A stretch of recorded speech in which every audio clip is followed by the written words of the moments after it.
Okay, so lesson 61, talk about a parable of the pounds, and then also Jesus' arrival at Bethany. This is going on during the Passion Week. Okay, Jesus preparing to head into Jerusalem. But let's pick up here at Luke chapter 19 at verse 11. So we'll see the parable here of the pounds. Okay? And as they heard these things, he added and spake a parable, because he was nigh to Jerusalem, and because they thought that the kingdom of heaven should immediately appear. He said, therefore, a certain nobleman went into a far country to receive for himself a kingdom, and to return. And he called his 10 servants, and delivered them 10 pounds, and said unto them, Occupy till I come. But his citizens hated him, and sent a message after him, saying, We will not have this man to reign over us. And it came to pass that when he was returned, having received the kingdom, then he commanded these servants to be called unto him, to whom he had given the money, and that he might know how much every man had gained by trading. Then came the first, saying, Lord, thy pound hath gained 10 pounds. And he said unto him, Well, thou good servant, because thou hast been faithful in very little, have thou authority over 10 cities. And the second came, saying, Lord, thy pound hath gained 5 pounds. And he said likewise to him, Be thou also over 5 cities. And another came, saying, Lord, behold, here is thy pound, which I have kept laid up in a napkin. For I feared thee, because thou art an austere man. Thou takest up that thou layest not down, and reapest that thou didst not sow. And he said unto him, Out of thine own mouth will I judge thee, thou wicked servant. Thou knewest that I was an austere man, taking up that I laid not down, and reaping that I did not sow. Wherefore then gavest not thou my money into the bank, that at my coming I might have required mine own with usury? And he said unto him that stood by, Take from him the pound, and give it to him that hath 10 pounds. And they said unto him, Lord, he hath 10 pounds. For I say unto you, that unto every one which hath shall be given, and from him that hath not, even that he hath shall be taken away from him. Those mine enemies which would not that I should reign over them, bring hither, and slay them before thee. So we first here have this parable of the 10 pounds. You've got a nobleman who goes into a far country, or is going to go. What do you think that nobleman is a picture of? Who do you think that is? Micah? Jesus. He's going to go into a far country. Where's Jesus going to go? Remember, he's telling this to his disciples and to the people around him. Where is he about to go? Kenton? He's going to go to Jerusalem, but that's not the picture here. Faith. Heaven. I'm going to die and go to heaven, a far away country where you won't be able to see me. Now we can communicate through prayer. But before he goes, he has some possessions that he wants some of his servants to care for while he's gone. So he gives them each some of those things, and then he leaves. And then after he leaves, many of the citizens hated him and sent a message after him saying, We will not have this man reign over us. Who's that a picture of? Who doesn't want Jesus to rule over them? Garrett? Yeah, the wicked. Specifically here we could say the Pharisees and the Sadducees, the Levites. But that's exactly what they're trying to do here.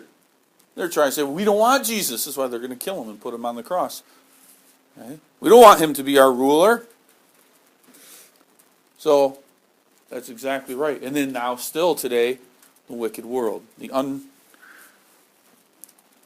unrepentant, wicked, want nothing to do with Jesus. And then, when he comes again, so when is that going to be?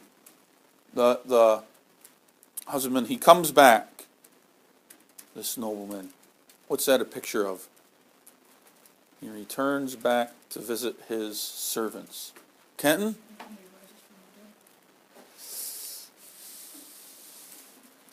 Be specific. When he rose 3 days after in the grave, came back from where? Yeah, when he comes back from heaven. Here, to call us home to be with him, either if we're alive or dead, we don't know. But when Jesus comes again at the end of all time to call his people to him, that's what this is talking about here with those pounds. Okay? What are those pounds pictures of? What are they an example of? In other parts of the scriptures, they're given different words. They're called talents. Okay? They're the gifts, the blessings that God gives to you and to me. We can look at it as our physical blessings from a money standpoint or a home, school. God gives them to us to use. Okay? We take care of our school. You take care of your home, your possessions. You don't destroy them and rip them up and ruin everything and don't care about it. But you show respect because God's given it to you. The money that you are given or will be given as you get older, you use that to support the kingdom causes, okay, many of which, obviously, we see each week in the bulletin. Lots of good ways that we can use our money. But also, the abilities that he gives you. Okay? Some of us have leadership abilities. Some of us have musical abilities. Some of us have organizational abilities. Some of us have great physical and strength abilities. Some of us have endurance abilities. All of those things can be used in many ways. Leadership, we need good leaders in the church, or good leaders of Bible studies, or just good leaders of groups. Maybe work groups that are helping out, volunteering their time and their efforts for school or for church or for young peoples. Maybe some of you have musical gifts and abilities so you can help lead us in worship. Right, to be able to praise God through musical worship.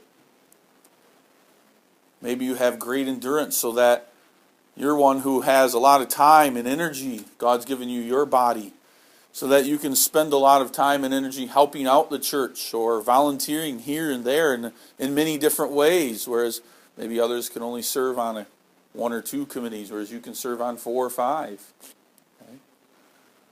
Maybe you're great at organization. You're able to make sure things get done in an orderly manner. So you're put on that part of the committee. Okay? Anyways, there's so many great talents and abilities that we have, and some of them are not very obvious, and some of them are more obvious. Some of them you'll learn as you grow older. Okay? And as you go through life, you say, oh, you know what? I can look back now and I can say, God helped me develop that ability while I was young to prepare me. So, we see that here. That's the example of the pounds that are given, talents, as Garrett said. Okay? All right, and then let's take a look at these 3 men here. One man came back and he gained 10 pounds. So it shows he really was a wise caretaker of what his master had given him. Not only was he able to produce more money with it, but obviously he had done really well with it as well. He has blessings. The second servant, he makes some additional money. 5 times as much. Not as much as the other guy, but that's not what Jesus is looking at. Jesus is saying, well done, thou good and faithful servant. Okay? And then comes the last guy, right? He didn't do anything. He just hid it in a napkin. And he gets hollered at by Jesus. Okay? Or chastised. His talent is taken away from him. So what are the examples of these 3 men? Okay? Let's take a look at each of them here. Okay. Let's take a look at the last guy. What did he do wrong? Courtney? Hid the pound. He didn't do anything with it. And he tried to make up excuses. He tried to say, well, I was afraid, or I knew you were like this. No. That's like taking the treasure of God's Word and hiding it and not using it today. Taking our talents and abilities and, I don't feel like doing that. I would rather benefit myself. Use my talent for myself. So, this man here is a rebel. It probably is obviously a picture of the Pharisees, since Jesus is telling this parable here, because they are the false church. They were trying to hide Jesus' word as well and his teachings. Okay? So, they don't do anything to that. But the other ones, they gain a great reward. Now, you need to be careful here. The great rewards are not to do to anything that we perform. We can't say, don't be tempted to say from this text all of a sudden, well, there you go. Kenton says, I'll do this and that will gain me heaven. If I do a nice thing to Garrett this afternoon, well, then I'm saved. And that's what will save me, my own good works. It's not the idea here. Okay? The rewards are gifts of God's grace that He gives to us. Each of us is different. Some of us might be able to, in a gift of grace, we could say some of us have a very strong knowledge and understanding of God's Word, where others of us, God may bless us financially. Others of us, God could bless with large families. Okay? There's many different ways that God blesses us. Okay? And that's what's given here, the rewards. It's not because Mike all of a sudden, he sees Joe's desk tips over there, so Mike runs over and helps pick it up and says, there you have it. Now I can get into heaven because I've done a good work. God will bless me. Okay? Just like these men, yes, they had a talent, some money, a pound, and they made some more money, and they got a reward for it. That's not the idea here, but the idea is that God graciously blesses us there. All right, let's go on to then the next day. So we have to turn to John chapter 12.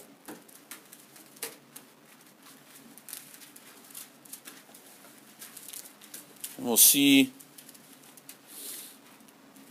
6 days before the Passover, it starts out here. So we're getting close to Jesus dying on the cross. Just a few more days here. But John chapter 12, looks like everybody's there. It says there, then Jesus, 6 days before the Passover, came to Bethany, where Lazarus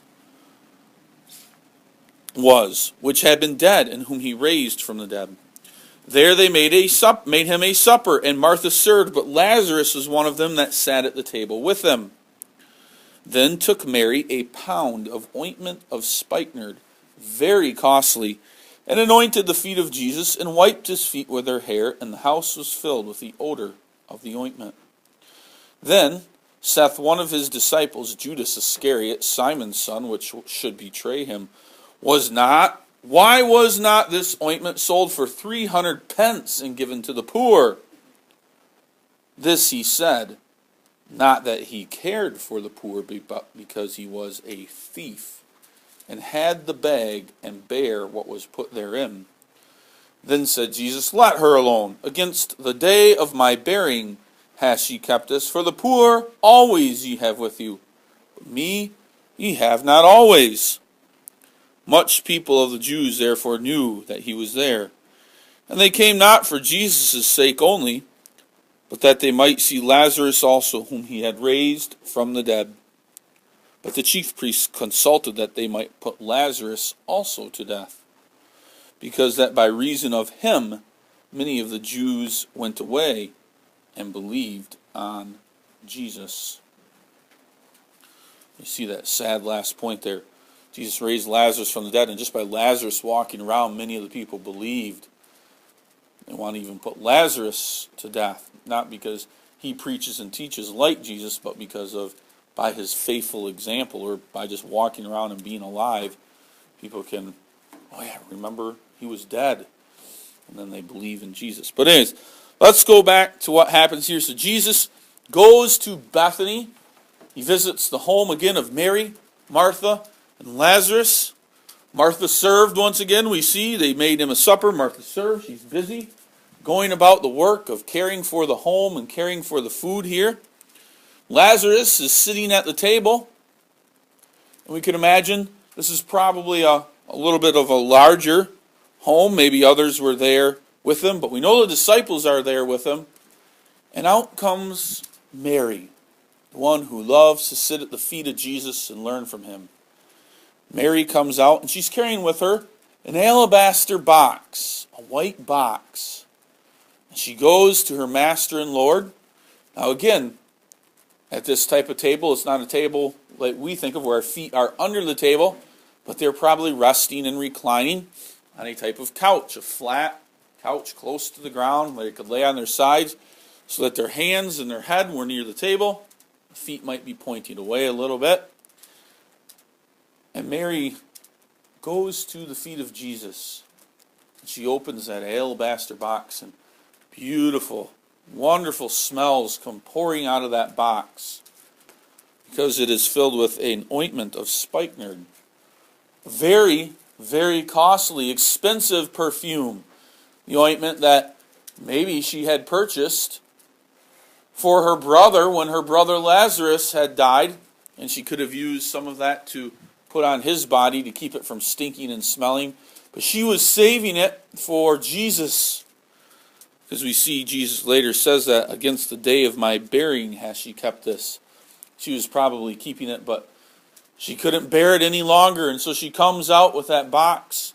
She goes to the feet of Jesus, those feet that have been walking in that dusty, dry land, probably smelly and stinky. And she goes, okay,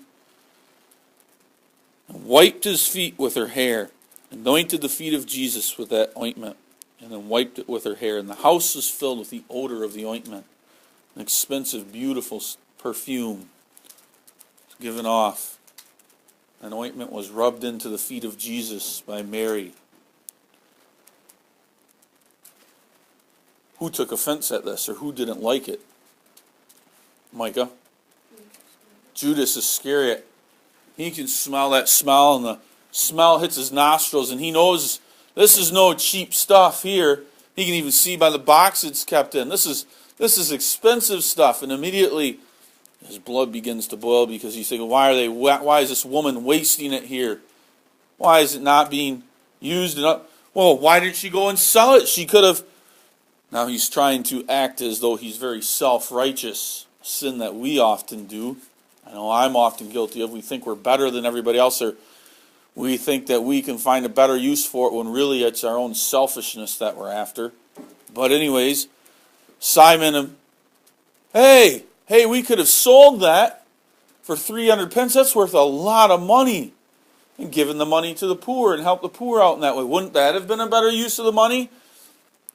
Hoping the master will be on his side. Now, what does the Bible tell us? What was Judas's real reason here? Jesus could obviously read his mind. The others couldn't, but Jesus knew, and so we have that here. How the Apostle John got that here? Well, it was inspired word written by God. Garrett? He wanted to keep the money and steal it. Right. It says Judas kept the bag. What does that mean? Judas kept the bag. What's the idea there, Logan?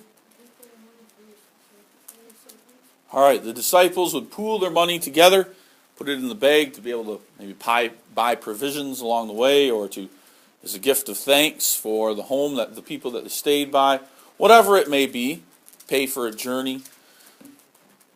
Judas kept the bag, and obviously, because he kept the bag, every once in a while he'd take some coins out for himself. Maybe when no one was looking, he'd be in the marketplace and, ooh, that looks really nice over there. I think I'll purchase that. He'd dip into the bag and buy it. And if it was a physical object, he could sneak it away and keep it for himself. If it was food, he could eat it all to himself and have the delights of this earth and not care about his brethren. And that's what we see here with Judas. Okay? That's what he's hoping. Well, that 300 pence, that'll get me a long ways. I can buy a lot of stuff with that. Jesus rightly tells him, leave her alone. It's for the day of my bearing. And then he says this, for the poor ye always have with you, but me ye have not always. Mary understands, I'm going to be gone. I won't be living here forever.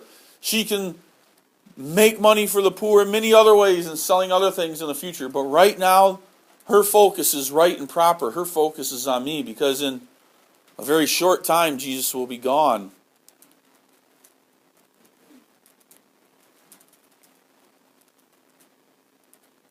So we too can learn not to be self-righteous like Judas there. We accuse others of things when we know the reason that we accuse them is because it's our own hearts that want something. Or we tell them to do this or to do that when we know it's really what we selfishly want. We pretend to be helpful.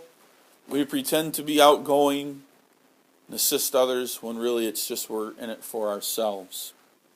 We need to be careful of that too, that we're not so self-righteous and always thinking the other is wrong and they don't know what they're doing and they aren't right.